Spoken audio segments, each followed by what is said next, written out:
Então, o tema de hoje é continuidade geracional. Obrigada. Continuidade geracional.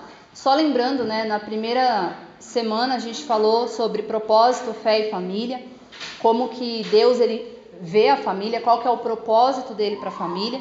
A gente viu também como que a nossa visão sobre a família ela pode interferir na visão que a gente tem acerca de Deus, como que os modelos familiares eles ilustram algumas coisas de Deus. Na semana passada a gente viu sobre família e ministério, que eu não posso negligenciar o meu ministério por causa da minha família, e que eu também não posso negligenciar a minha família por causa do ministério. E hoje eu quero falar de continuidade geracional. Vou pedir para você abrir a Bíblia em 2 Reis, capítulo 18. A gente vai ler, hoje a gente tem duas leituras um pouquinho mais longas para a gente fazer. E como a gente não tem a projeção, eu pedi para você abrir, para a gente acompanhar.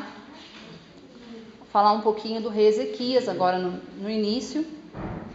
2 Reis 18. Depois de 1 Reis, tá? Para ajudar. Então a gente vai ler do versículo 1 até o 7. 2 Reis 18, do 1 ao 7, diz assim: No terceiro ano do reinado de Oséias, filho de Elá, rei de Israel, Ezequias, filho de Acás, rei de Judá, começou a reinar. Tinha 25 anos de idade quando começou a reinar e reinou 29 anos em Jerusalém. A mãe dele se chamava Abi e era filha de Zacarias. Ezequias fez o que era reto aos olhos do Senhor, segundo tudo que Davi, seu pai, havia feito. Removeu os lugares altos, quebrou as colunas e derrubou o poste da deusa Azerá. Também fez em pedaços a serpente de bronze que Moisés havia feito. Os filhos de Israel chamavam essa serpente de Neustã, e até aquele dia lhe queimavam incenso. Ezequias confiou no Senhor, Deus de Israel, de maneira que não houve ninguém como ele entre todos os reis de Judá, nem antes, nem depois dele. Porque se apegou ao Senhor, não deixou de segui-lo e guardou os mandamentos que o Senhor ordenou a Moisés. Assim o Senhor estava com ele teve êxito em todos os seus empreendimentos. Rebelou-se contra o rei da Assíria e não serviu. Então Ezequias, ele começa bem jovem, vai dizer que ele tinha 25 anos de idade quando ele começa a reinar em Judá. E se a gente for olhar a trajetória dele, ela é bem inspiradora, porque Ezequias, diferente de alguns outros reis que tinham vindo antes dele, o povo de Judá, ele vinha, o povo de Judá e o povo de Israel, eles tinham muito isso, de em uma geração estarem lá firmes, fiéis com Deus, na seguinte já começar a envolver a idolatria junto, e aí Deus ir lá, enviar algum profeta, corrigir, aí eles melhoravam um pouco, daqui a pouco estavam caminhando, aí vinha um outro reinado, então eles tinham esse ciclo. E Ezequias ele vem num momento onde o povo está idólatra, o povo está fazendo as coisas que desagradam a Deus. E as ações do Ezequias, elas são todas para trazer o povo de volta para Deus. Então, ele destrói, eles vão falar que é o poste da deusa Azerá, ele tira ali os ídolos do meio, aquela serpente que Moisés tinha feito por ordem de Deus, lá no deserto, para que quem fosse mordido pela serpente olhasse para aquela serpente de bronze e não morresse, era uma provisão de Deus para aquele momento, mas o povo de Israel guardou aquilo, ficava adorando a serpente, deram um nome para ela, chamava ela de Neustã. Então ele quebrou essa serpente. Então ele vai trazendo ele vai promovendo várias ações para trazer o povo de volta, para Deus. Hoje em dia, a gente poderia dizer que ele seria um avivalista do tempo, aquela pessoa que chama o povo para o arrependimento, traz as pessoas para perto de Deus, para conserto, para reforma. Então, as ações dele, elas são ações que a gente pode se inspirar, a gente pode olhar, e pensar assim, poxa, eu gostaria de fazer isso na minha geração, eu gostaria de marcar a minha geração positivamente, como Ezequias fez. Ele marcou a geração dele. Ele foi alguém que a Bíblia vai dizer aqui, que ele confiou no Senhor, de maneira que não houve ninguém como ele, antes nem depois dele. Então ele era alguém assim, que inspirava as pessoas na sua forma, no seu zelo, no seu cuidado, naquela, como é que fala? Eu não queria usar a palavra zelo de novo, mas naqueles detalhes que ele tinha sobre as coisas de Deus. Então, ele fez muitas coisas para trazer o povo de volta. Só que a história vai dizer que Ezequias teve um momento da vida dele que ele adoeceu, E o profeta Isaías foi enviado lá por Deus para falar: coloca a tua casa em ordem, porque você vai morrer. E ele vira para a parede, essa história é bem conhecida, ele chora, e ele começa a lembrar diante de Deus, fala: olha, Senhor, olha para as coisas que eu fiz, né? Eu trouxe tanta coisa boa para Israel. Em outras palavras, né, para Israel não, para Judá. Em outras palavras, eu percebo Ezequias falando assim: me dá um pouco mais de tempo para eu fazer mais coisa. Porque antes eu entendi essa passagem assim: olha, eu mereço viver, porque eu fiz tanta coisa boa. Mas hoje, quando eu olho, eu percebo que a ideia dele não era bem essa. Era assim: me dá mais tempo, que eu posso fazer mais, eu posso produzir mais, eu posso trabalhar mais. E aí Isaías ainda nem tinha terminado de ir embora. Deus fala: volta lá e fala para ele que eu ouvi, né, aquele texto, ouvi sua oração, vi suas lágrimas, eu vou te dar mais 15 anos de vida. E dá mais 15 anos para Ezequias. Depois que passa esse período da doença, o rei da Babilônia fica sabendo que Ezequias tinha passado por um período de doença e tinha se recuperado. E ele manda alguns mensageiros para visitar Ezequias. Só que quando esses mensageiros chegam, o que Ezequias faz? Começa a mostrar tudo. Então ele vai e mostra o arsenal: ó, aqui estão minhas armas, aqui estão as minhas especiarias, aqui está o tesouro do templo, aqui está o tesouro do palácio. Começa a abrir os seus segredos, que ele não deveria ter feito, e mostrar. E quando aqueles homens estão indo embora, Isaías vê e fala: quem são esses homens? E aí Ezequias fala: eles vieram de longe, da Babilônia. E Isaías fala assim: o que eles viram? E o rei Ezequias fala: viram tudo. Tem nada no meu reino que eu não mostrei para eles. E aí Isaías profeticamente, né, fala, profeticamente porque não teria como Isaías saber aquilo, então por profecia ele fala: olha, vai vir um tempo que a Babilônia vai vir, vai levar tudo, porque agora eles sabem tudo que tem, vai levar tudo que você mostrou, vai levar os seus descendentes cativos, e alguns deles vão ser feitos eunucos do rei. E a resposta do Ezequias é: essa palavra é boa. Então, como que alguém olha para uma situação dessa e fala: no futuro vai vir alguém que vai roubar tudo que você construiu, tudo que você edificou, tudo que você juntou, tudo que você construiu, ainda vai levar os seus descendentes, e alguns deles vão ser feitos eunuco. Eunuco eram os homens que eram castrados, né, para não ameaçar as mulheres do rei. Então eles viviam ali para cuidar do palácio. E como que alguém olha e fala: essa palavra é boa? A gente poderia deduzir o que Ezequias pensou, mas não precisa, porque a Bíblia fala. A Bíblia fala assim: porque ele pensava: haverá paz e segurança no meu tempo. Então o Ezequias, ele pensava assim: bom, porque pensa, o Manassés, que vai ser o filho do Ezequias, que vai substituir ele, que vai ser o sucessor, começa a reinar com 12 anos de idade. Se ele começa a reinar com 12 anos e Deus tinha dado 15 anos a mais para o Ezequias, o Manassés nasceu nessa hora extra aí, depois de 3 anos já dos 15 que Deus tinha dado. Então, qual que foi a mentalidade do Ezequias? Isso vai demorar para acontecer, porque nem filho eu tenho. Ele está falando: vou levar meus filhos. Então, no meu tempo, e a Bíblia fala que ele pensa isso, no meu tempo vai ter paz e segurança. Então, para mim, essa palavra é boa. Não me importa o que vai acontecer com a próxima geração. Não me importa se depois que eu morrer vão vir aqui roubar tudo. Não me importa se depois que eu morrer minha descendência vai ser levada cativa, porque para mim vai dar tudo certo. E esse foi o erro do Ezequias, porque tudo que ele construiu, tudo que ele fez, toda a reforma que ele fez ali, trazendo o povo de volta para Deus, por essa fala dele, a gente percebe que ele só pensava na geração dele. Ele só pensava no que ele estava construindo ali naquele momento. E a gente depois vai ver outros textos. A ideia de Deus nunca foi que as nossas ações, elas parem na nossa geração. É importante que a gente construa? É. É importante que a gente desenvolva? Claro. É muito importante que a gente trabalhe, mas a gente precisa pensar no que a gente vai passar para a próxima geração. O que a gente faz para Deus, o que a gente constrói, o que a gente ensina, o que a gente desenvolve, o que a gente cria, os projetos que a gente faz, eles precisam ter continuidade. Ezequias viveu 54 anos. 54 anos.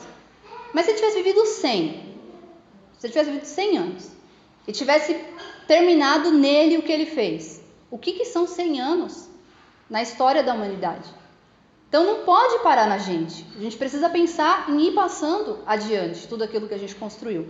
E é isso que é a continuidade geracional. É quando a gente entende que nós temos um chamado, nós temos um propósito, mas isso não para na gente, a gente precisa passar. E aí, como aqui é uma série de mensagens sobre família, a gente precisa passar para a nossa família, para os nossos filhos, para aqueles que virão depois da gente. Talvez tem gente aqui, que não tem filhos, ou que ainda não até solteiro e tudo mais, mas é algo para a gente pensar. A gente precisa passar isso adiante. Aí eu quero que você abra um pouquinho mais para frente, em 2 Reis ainda, no capítulo 21, quem deixou a Bíblia aberta é só dar uma folheadinha. Do versículo 1 ao 6, a gente vai ler quais foram os feitos de Manassés, que era o filho do Ezequias. Quando Ezequias morre, vem o Manassés e começa o seu reinado. Então diz assim: Manassés tinha 12 anos de idade quando começou a reinar, e reinou 55 anos em Jerusalém. A mãe dele se chamava Efizibá.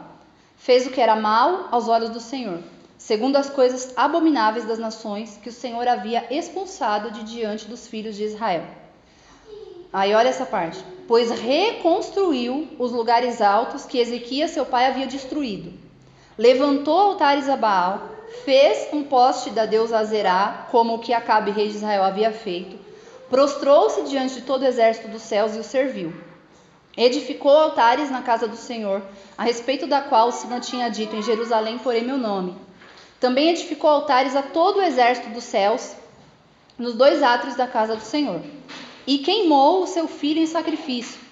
Adivinhava pelas nuvens, era agoureiro, tratava com médios e feiticeiros. Fazia continuamente o que era mal aos olhos do Senhor, para o provocar a ira. Então Manassés, ele não só deixou de dar continuidade ao que Ezequias fez, como ele desfez um monte de coisa que o pai dele fez. O pai dele derrubou o poste, ele construiu o poste.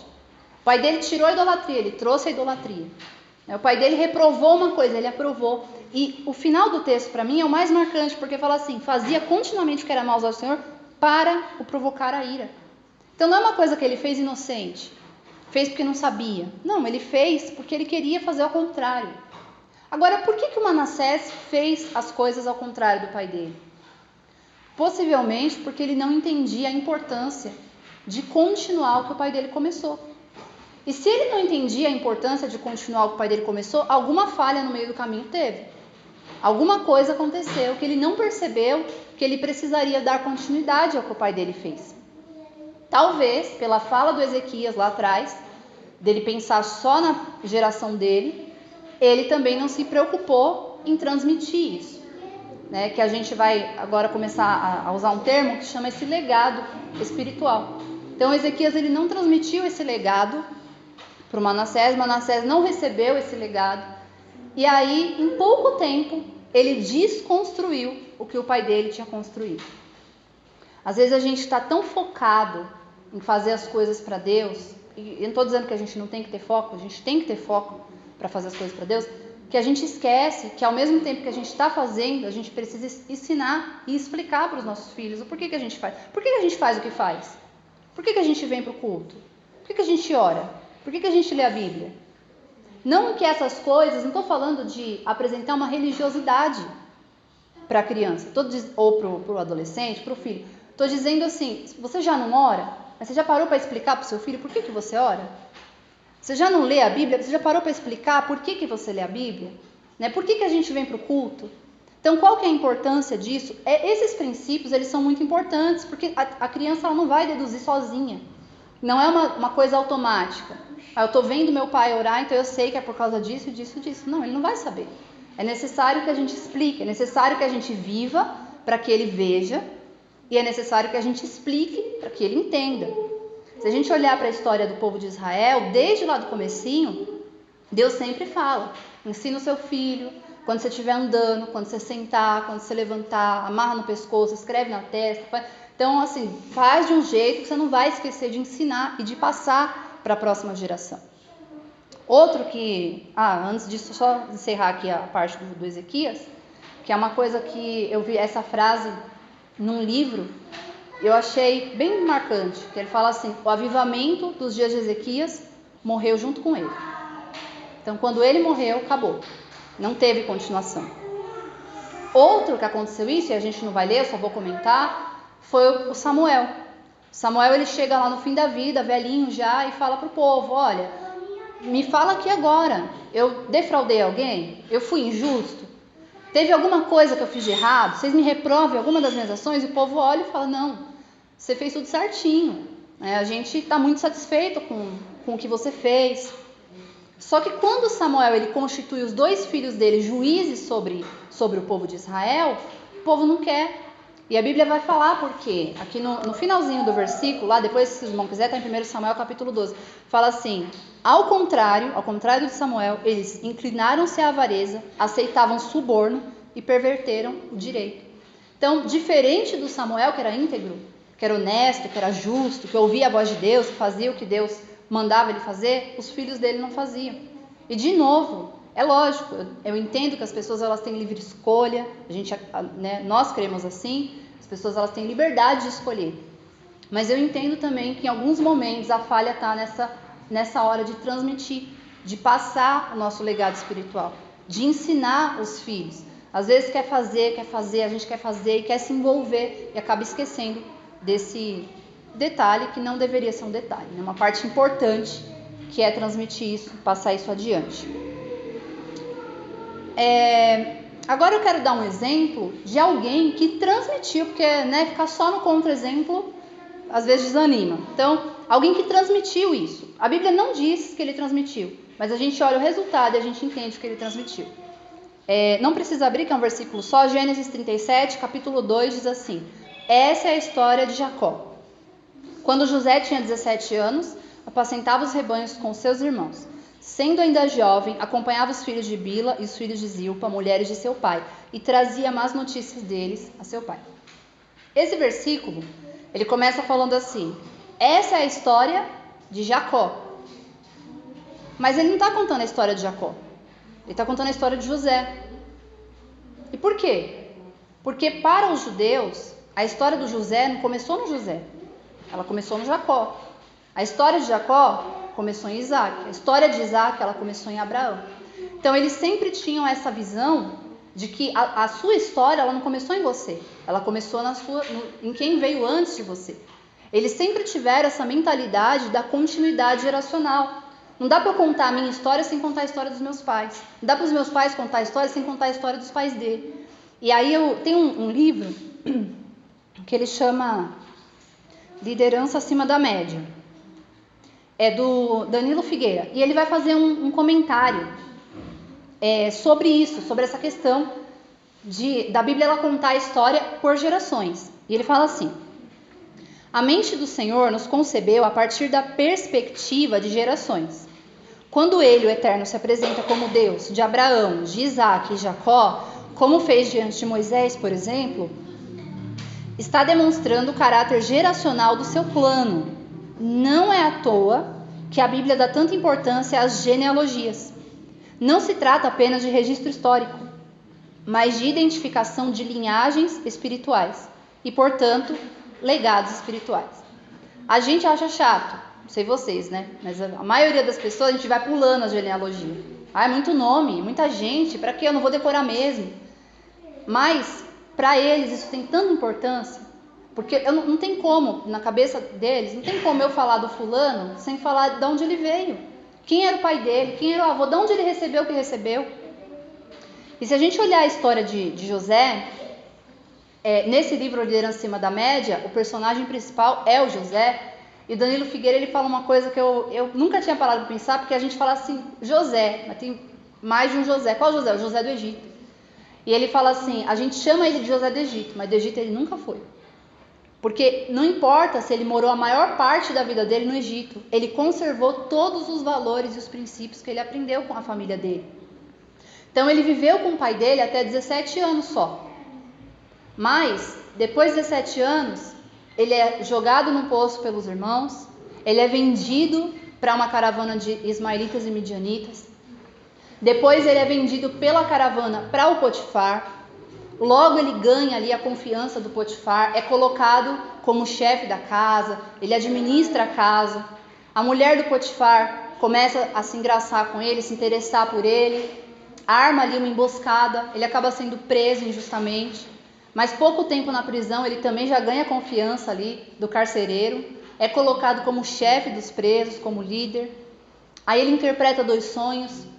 Quando ele interpreta os 2 sonhos, ele até fala para o copeiro: olha, quando você voltar lá para o palácio, lembra de mim. Mas o copeiro não lembra, porque não era o tempo de Deus ainda. Talvez se o copeiro tivesse lembrado, ele ia sair da prisão e ficar lá vivendo, né, no Egito. Mas quando ele lembra, é um momento muito importante, que é quando o faraó tem um sonho. E ele fala: lembrei de alguém que interpretou meu sonho e deu certo, traz ele aqui. E no mesmo dia, né, o José, ele amanhece como um preso e anoitece como governador ali do Egito. E independente de todos esses trajetos que ele passou, ele sempre conservou seus valores. Ele aprendeu com a família dele, porque, irmãos, pensa, naquele tempo não tinha igreja. E aí eu não estou desmerecendo a instituição, não estou falando que não é importante a igreja, estou dizendo assim, de onde José aprendeu sobre Deus, sobre como se comportar, sobre o que agradava a Deus e o que desagradava, sobre por que ele precisava ser íntegro, sobre por que ele precisava ser honesto, ele não podia se corromper. Onde que ele aprendeu? Na família. Ele viveu 17 anos dentro da família dele ali.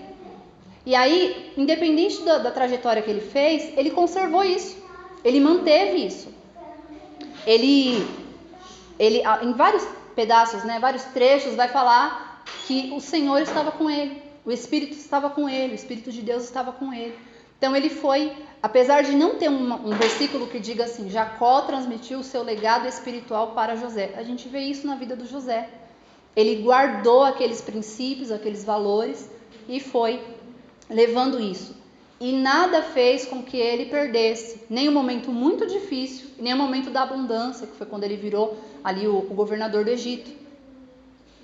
E eu acho que a gente precisa se fazer constantemente uma pergunta: qual é o legado espiritual que a gente está passando para a próxima geração? Se a gente está passando, será que a gente está passando algum? Será que a gente está fazendo só o nosso e esquecendo de transmitir isso? Se a gente está transmitindo, que tipo de legado que a gente está transmitindo para a próxima geração? Porque a gente passa. A nossa geração, e aí eu falo a nossa geração, mesmo sabendo que aqui está misturado, gente mais jovem, né, gente da minha geração, menos, mais, mas todas as gerações elas passam. E o que a próxima geração vai receber da nossa mão? Acho que a gente precisa pensar nisso, né, se perguntar e se responder com bastante sinceridade. Se a gente cuidar muito da nossa vida espiritual, dos nossos princípios, do nosso trabalho, sem se preocupar em passar isso para a próxima geração, a gente está fadado a levar com a gente, igual Ezequias, tudo que a gente construiu, acabar sendo enterrado junto com a gente. E para terminar, eu quero ler o Salmo 78. Esse eu vou pedir para abrir de novo, porque são 4 versículos para a gente ler junto. Salmo número 78. Salmo é fácil, né? Abre a Bíblia no meio. Se ela não tiver harpa no fim, você abre a Bíblia no meio. Cai nos Salmos. Salmo 78, eu vou ler do versículo 3 até o 7. Diz assim: o que ouvimos e aprendemos, o que os nossos pais nos contaram, não o encobriremos a seus filhos. Contaremos à geração vindoura os louvores do Senhor, e o seu poder, e as maravilhas que fez. Ele estabeleceu um testemunho em Jacó, e instituiu uma lei em Israel, e ordenou aos nossos pais que os transmitissem a seus filhos, a fim de que a nova geração os conhecesse, e os filhos que ainda hão de nascer se levantassem, e por sua vez os contassem aos seus descendentes, para que pusessem a sua confiança em Deus, e não se esquecessem dos feitos de Deus, mas lhe observassem os mandamentos. Então, nesse salmo, ele fala o que é para ser feito, que é transmitir para a próxima geração, né, nessa parte aqui, ó, a fim de que a nova geração os conhecesse.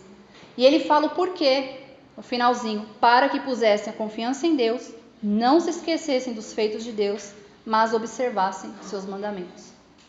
Então, para que a gente faz isso? Para que os nossos filhos não esqueçam. Para que a próxima geração lembre. Quando a gente lê a Bíblia, hoje a gente tem ela, né, ali, toda, você vai e volta, tal. Mas antes, nesse tempo aqui, era passado assim, transmitindo assim. As pessoas não tinham uma Bíblia em casa cada um. Então eles contavam, olha, sabe o que Deus fez lá no passado? E aí eles iam contando. E eu acho que hoje, na nossa vida corrida, a gente perde muito esses momentos. De sentar com a nossa família, de contar os nossos testemunhos. Porque, gente, é muito importante estudar a palavra. Mas também é importante contar para os nossos filhos, para a nossa família, os nossos testemunhos. O que a gente viveu, o que Deus já fez pela gente. Né? E ir transmitindo isso. Cada um depois, conforme for se desenvolvendo, vai desenvolver a sua própria fé. Mas quando a gente recebe isso, quando a gente tem esse privilégio, né? Porque tem alguns aqui, eu tive esse privilégio de receber isso na infância. Mas talvez eu seja o primeiro. Não, eu não recebi isso. Eu que me converti depois de adulto. Mas pode começar de você. Você pode ser a primeira pessoa, né, a transmitir isso para a próxima geração e a ensinar que isso precisa ser transmitido, isso precisa ser ensinado. Como eu falei, acho que no primeiro dia, já falei hoje, vou falar mais uma vez, não é automático. A gente precisa desconstruir essa ideia de que é automático. Meu filho vai ver eu fazendo e ele vai fazer. Deixa que a professora da escolinha ensina. Deixa que o pastor ensine na hora que ele pregar. É importante o pastor ensinar? É importante vir para a escolinha da igreja, para a professora ensinar? Mas é muito importante também, né? É como se fosse assim, cada um tem a sua participação. A gente não pode retirar a nossa parte de responsabilidade de passar isso para os nossos filhos. Porque depois, né, além de toda essa consequência, né, da gente transmitir isso para que eles conheçam a Deus, a Bíblia vai falar que os filhos, eles são herança do Senhor. Então eles nunca deixaram de ser do Senhor. Mas Deus, ele emprestou para a gente. E a gente vai prestar conta disso. Então, o que será que a gente está transmitindo? E eu tenho bastante preocupação com isso. Não preocupação de ficar apavorado, mas bastante cuidado com isso. Porque eu sei que a minha filha, ela é de Deus. E o que eu preciso fazer é ensinar ela acerca de Deus, né? Acerca de quem ela pertence. Que a gente possa fazer isso. Eu quero terminar orando de novo. Igual todos os dias, se você pudesse colocar em pé. Quero terminar orando para que Deus dê essa graça, né, da gente conseguir transmitir esses princípios. A gente não transmite fé, a gente não transmite experiência. A gente transmite princípios. E esses princípios levam à fé, levam ao relacionamento com Deus, consequentemente levam às próprias experiências. Então, para a gente orar, se a gente tem conseguido fazer isso, que Deus dê graça que a gente continue. E se a gente não tem feito isso, se a gente, eu nunca nem parei para pensar, que a gente possa pedir para Deus essa graça para começar a partir de hoje. Para que os nossos filhos, eles sejam uma próxima geração que recebeu da gente um legado espiritual. E que eles também tenham esse entendimento que eles precisam continuar transmitindo. Para que o reino de Deus, ele continue, para que o evangelho, ele não, eu não vou nem dizer não pare, né? Porque o evangelho não vai parar, mas que ele não enfraqueça. A gente não tem uma próxima geração fraca, sabe? Sem princípio, sem conhecimento, sem entender o que está fazendo, sem saber por que eu vou na igreja. Eu vou porque meu pai vai. Não, que entenda, né? Que saiba o que está fazendo. Amém? Senhor, em nome de Jesus, eu oro diante do Senhor mais essa vez, essa noite. Te agradeço pela tua palavra, Deus. Peço que o Senhor nos dê essa graça de transmitir aos nossos filhos, de transmitir à próxima geração um legado espiritual. Deus, que nós possamos ter essa visão, que nós possamos ter essa mentalidade de continuidade geracional, que nós possamos, meu Deus, ensinar às futuras gerações os princípios, os valores que a tua palavra nos ensina, assim como o salmista diz, para que uma geração conte a próxima, para que não esqueçam do Senhor, para que confiem no Senhor, para que conheçam as tuas obras, o que o Senhor fez, para que temam ao Senhor, para que obedeçam aos teus mandamentos, Deus. Para que não seja uma geração enfraquecida, que não seja uma geração, Senhor amado, fria, uma geração morna. Não, Senhor, que nós possamos transmitir isso, para que através disso eles tenham sede do Senhor, eles tenham fome da tua presença, eles busquem o Senhor, vivam as suas experiências, se aprofundem no conhecimento da tua palavra, se aprofundem no relacionamento com o Senhor. Deus, que quando a nossa geração passar, a próxima geração tenha recebido, meu Deus, um legado espiritual, ela tenha recebido da nossa mão, Pai, os princípios que o Senhor nos ensinou, ela tenha recebido das nossas mãos, meu Deus, tanto o exemplo quanto o ensino, quanto, Senhor amado, passar através de palavra, meu Deus, que elas possam, as próximas gerações, elas possam se inspirar na nossa geração, mas elas também possam ter aprendido conosco, elas também possam ter recebido das nossas mãos aquilo que o Senhor mesmo nos ordenou que fizesse, que é transmitir, que é passar, Senhor, que é ensinar, que é orientar. Deus, nos perdoa, Pai, se nós temos sido negligentes com isso. Nos perdoa, Deus, e nos corrige nessa noite. Nos dá graça, Pai, para que nós possamos voltar para esse caminho, para que nós possamos, meu Deus, compreender a importância de transmitir, de ensinar, de passar, Deus. E que dia após dia isso caia no nosso coração, que dia após dia nós possamos entender o quanto é necessário e possamos transmitir às próximas gerações, Senhor, aquilo que o Senhor nos ensinou, aquilo que o Senhor nos transmitiu, aquilo que nós recebemos, Senhor, em nome de Jesus Cristo, Deus. Eu peço essa graça, Pai. Eu peço que o Teu Espírito Santo nos capacite e nos dê essa direção todos os dias, em nome de Jesus Cristo. Amém. Obrigado, Senhor. Amém. Essa era a palavra, pastor.